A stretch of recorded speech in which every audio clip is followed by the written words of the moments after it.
देख रहे हैं एनएमएफ न्यूज में आपके साथ शबनम। क्या अमेरिका जो अपना सामान है वो भारत में बिना टैक्स के बेचेगा?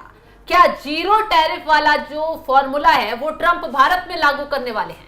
दरअसल वाणिज्य मंत्री हैं पीयूष गोयल, वो अमेरिका दौरे पर हैं और कहा जा रहा है कि इस सेक्टर में बहुत कुछ बड़ी बातचीत जो है अमेरिका के साथ हो सकती है। अगर ऐसा हुआ तो भारत को क्या फायदा होगा और क्या नुकसान होगा और कैसे ये दुनिया के देशों के लिए एक हैरान कर देने वाला मैसेज होगा। इसी पर चर्चा के लिए मेरे साथ मेरे सहयोगी है अभिषेक पुंडेर। अभिषेक, क्या अमेरिका भारत में बिना टैक्स के सामान बेचने वाला है? क्या ये खबर बिल्कुल सही है?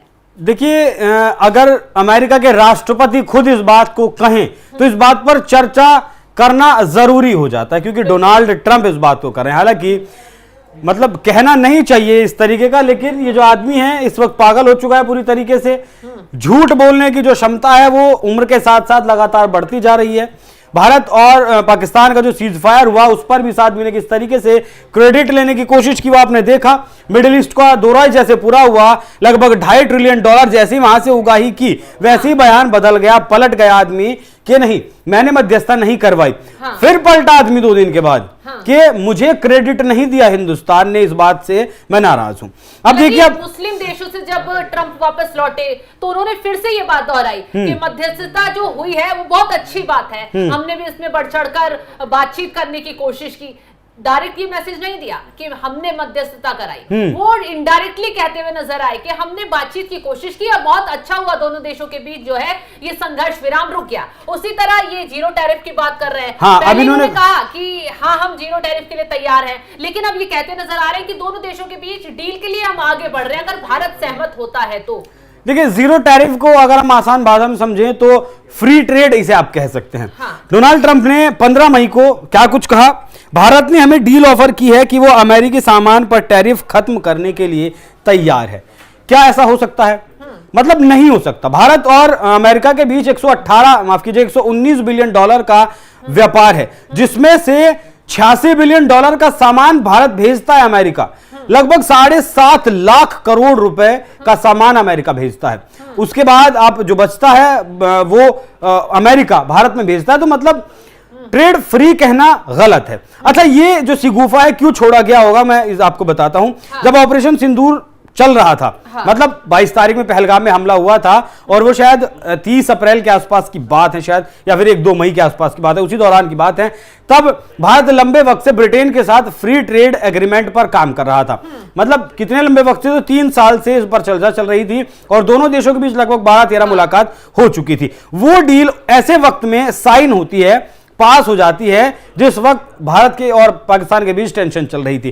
तो इस आदमी को ना, आप ये समझ लीजिए कि इस आदमी को पता है कि पत्रकार ये पुराने वक्त में रहा है, इस आदमी को पता है कि किस तरीके से मीडिया की सुर्खियों में रहना है। मिडिल ईस्ट में जाने से पहले सीज फायर का राग अलापना, क्रेडिट लेना, और जब तक मिडिल ईस्ट में रहा ये आदमी 3 दिन लगातार भारत पाकिस्तान करता रहा और जैसे ही वहां से वापस आया फिर भारत पाकिस्तान करना शुरू कर दिया। मतलब इस आदमी को पता है कि कैसे सुर्खियों में रहना है। अच्छा, जब मिडिल ईस्ट से चले, बात तो ये अभिषेक, जैसे ही अमेरिका को लगा कि भारत हमसे हथियार नहीं खरीदेगा या भारत के साथ हमारी कोई डील नहीं होगी, तो ये टैरिफ वाला शगुफा छोड़ दिया, क्योंकि फ्रांस और ये जो सुरक्षा के उससे कहीं और डील दूसरे देशों से भारत हो रही थी, सस्ते दामों पर हथियार हमें मिल रहे, तो हम क्यों अमेरिका के पास जाएंगे। तो हो सकता है इस वजह से ये शगुफा छोड़ा गया हो। और ट्रंप जो है ये दिखाने की, जो ये लगातार टैरिफ के जरिए दूसरे देशों को धमकी दे रहे थे, चाहे चाइना हो चाहे दूसरे और देश हो, तो भारत को फ्री टैरिफ वाला जो ये जीरो टैरिफ वाला जो शगुफा है वो किसी मकसद से ही छोड़ रहे होंगे, कुछ ना कुछ। हाँ, मैं बता रहा हूँ आपको, ये आदमी सुर्खियों में रहना जानता है। मिडिल ईस्ट से जब वापस आ रहे थे तो एप्पल के मालिक टिम कुक को इन्होंने क्या कहा कि आपका जो एप्पल का व्यापार, आईफोन का व्यापार भारत में से बंद करिए, अमेरिका आइए।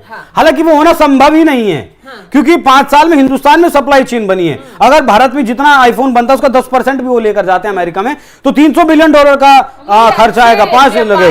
हाँ, अब इन्होंने काउंटर करने की कोशिश की, जिस तरीके से यूरोपियन यूनियन के साथ भारत के जो संबंध है वो लगातार बेहतर हो रहे हैं। यूरोपियन यूनियन ट्रंप से तंग है, क्योंकि ये जो टैरिफ का खेल खेला था ना, जिसमें चाइना पर 145% का टैक्स लगाया था, उसमें यूरोपियन यूनियन पर भी भारी टैक्स लगाया था। हालांकि बाइडेन सरकार में बहुत ज्यादा टैरिफ यूरोपियन यूनियन के साथ नहीं था, हिंदुस्तान के ऊपर भी बहुत ज्यादा टैरिफ नहीं लगता था, लेकिन अब हमारे ऊपर 26% का टैक्स लगता है। लेकिन मौजूदा वक्त के जो हालात हैं उसमें ट्रंप ने एक बार फिर से पलटी मारी है और जो टैरिफ लगाया था चाइना के ऊपर या फिर भारत के ऊपर, उसे फिर से 90 दिन के लिए होल्ड कर दिया है। तो ऐसे में आप समझिए कि अगर अमेरिका का सामान बिना किसी टैक्स के भारत में आता है तो सबसे जो ज्यादा समस्या अगर किसी को आएगी तो वो आएगी किसानों को, बिल्कुल वो आएगी जो छोटे छोटे उद्योग हैं, क्योंकि अमेरिका भी एक बड़ा प्रोडक्शन हाउस है, वहां भी चीजों का प्रोडक्शन बहुत बड़े लेवल पर होता है। और मतलब कहना नहीं चाहिए लेकिन 1960 का वो दौर, जिस दौर में हम अमेरिका से गेहूं मंगाकर खाते थे, एक्सपोर्ट करके वहां से हम खाते थे, हो सकता है कि उस स्थिति में आ जाए जो हमारी कृषि। आपने बात की तो बता देते हैं दर्शकों को कैसे टैरिफ जीरो हो जाता है अमेरिका की तरफ से, तो कैसे नुकसान उठाना पड़ेगा। तो यहां बताया गया एक रिपोर्ट में भारत कृषि उत्पादों पर सबसे ज्यादा इंपोर्ट ड्यूटी लगाता है। ऐसा इसलिए क्योंकि दूसरे देशों में बड़ी बड़ी कंपनियां इंपोर्ट एक्सपोर्ट करती हैं, जिससे भारत का छोटा किसान मुकाबला नहीं कर पाएगा। अमेरिका में अनाज उत्पादन पर सब्सिडी मिलती है, जिससे वे कम दाम पर ज्यादा प्रोडक्शन करते हैं। अगर टैरिफ खत्म हो जाता है तो कम दाम में अनाज भारत आएगा, जिससे भारत के किसान को नुकसान होगा। अगर बाहर से कम दाम में अनाज इंपोर्ट होने लगा तो देश में प्रोड्यूस करने की जरूरत नहीं होगी। ऐसे में भारत के 60 के दशक वाली स्थिति में पहुंच जाएगा जब वे गुजारे के लिए अमेरिका से गेहूं तक इंपोर्ट करता था। इसके अलावा छोटे और मध्यम उद्योगों, ऑटोमोबाइल इंडस्ट्री और दवाइयों के क्षेत्र में भी भारत को टैरिफ कम करने से काफी नुकसान होगा। बिल्कुल, और इस पर जो है हमारे विदेश मंत्री एस जयशंकर साहब का बयान है कि भारत और अमेरिका के बीच ट्रेड पर बातचीत अभी जारी है। ये बहुत मुश्किल चीज है और अभी तक ये कोई जो है मतलब फाइनल नहीं हुआ है, और जो भी कुछ डील होगी वो फायदेमंद होगी। लेकिन जिस तरीके से पीयूष गोयल अमेरिका पहुंचे हैं 4 दिन की यात्रा पर, उससे कहीं ना कहीं ये बात निकलकर सामने आई कि हो सकता है कि दोनों देशों के बीच फ्री ट्रेड को लेकर बात चल रही हो। अब मैं आपको बता दूं कि भारत अमेरिका से खरीदता है, पेट्रोलियम क्रूड खरीदता है, गोल्ड खरीद रहा है और पेट्रोलियम के प्रोडक्ट्स खरीद रहा है, इलेक्ट्रॉनिक्स और कोयला मंगाता है। वहीं भारत जो भेजता है वो पेट्रोलियम भेजता है, दवाइयां, टेलीकॉम के इंस्ट्रूमेंट, मोती, महंगे पत्थर, मशीनरी और इक्विपमेंट्स। देखिए जो फार्मास्यूटिकल जो सेक्टर है वो भारत का अमेरिका के ऊपर बहुत ज्यादा डिपेंड है, क्योंकि भारत का बहुत बड़ा जो बाजार दवाइयों का है वो अमेरिका में जाकर सरवाइव करता है, अमेरिका में जाकर वो बेचा जाता है। लेकिन अगर अमेरिका के सामान पर भी टैक्स नहीं लगेगा तब हो सकता है ट्रेड बैलेंस की भी बात हो। जिस तरीके से भारत $45 बिलियन के ट्रेड सरप्लस में रहता है, और अगर हम टैक्स खत्म करते हैं या फिर कम कर, खत्म तो नहीं होगा, देखिए हो सकता है कि कम हो जाए, खत्म तो बिल्कुल नहीं होगा, इस बात से तो आप निश्चिंत रहिए, वो ट्रेड बैलेंस हो सकता है। मतलब अमेरिका को लग सकता है कि ठीक है भाई, ये पहले $45 बिलियन हमसे कमा रहे थे, अभी हमसे $20 बिलियन या फिर $25 बिलियन कमा रहे हैं, अब उससे बहुत ज्यादा फर्क कोई पड़ने वाला है नहीं। हाँ, बिल्कुल 26% का जो टैरिफ हमारे ऊपर लग रहा है उससे हम बच जाएंगे। मतलब जैसा कि अमेरिका का सामान हमारे देश में आएगा बिना टैक्स के, वैसा ही हमारा ज्यादा सामान जाएगा बिना टैक्स के अमेरिका में। भारतीय प्रोडक्ट्स को और ज्यादा बड़ा बाजार अमेरिका में मिलेगा, क्योंकि सस्ता वो सामान अमेरिका में हम बेच पाएंगे। तो बहुत सारे फायदे भी हैं और कुछ हद तक जो है वो नुकसान भी हैं। लेकिन अब देखना वाकई में दिलचस्प रहेगा कि हाउडी मोदी भी इस देश ने देखा, नमस्ते ट्रंप भी इस देश ने देखा, लेकिन जिस तरीके से आजकल का व्यवहार चल रहा है, 26% टैरिफ लगाने की बात हो, टिम कुक को वापस अमेरिका में बुलाने की बात हो, या फिर भारत पर सीज फायर का जो क्रेडिट है वो खाने की बात हो, उसके जवाब में भारत ने भी अभी WTO को सूचित किया कि जिस तरीके से अमेरिका ने 26% का टैरिफ लगाया, उससे सिर्फ स्टील और एल्यूमिनियम जो भारत भेजता है, स्टील पर 10% इन लोगों ने टैक्स लगाया और एल्यूमिनियम पर 26% इन लोगों ने टैक्स लगाया। उससे भारत को पता है आपको कितना नुकसान हुआ? 60,000 करोड़ रुपए का।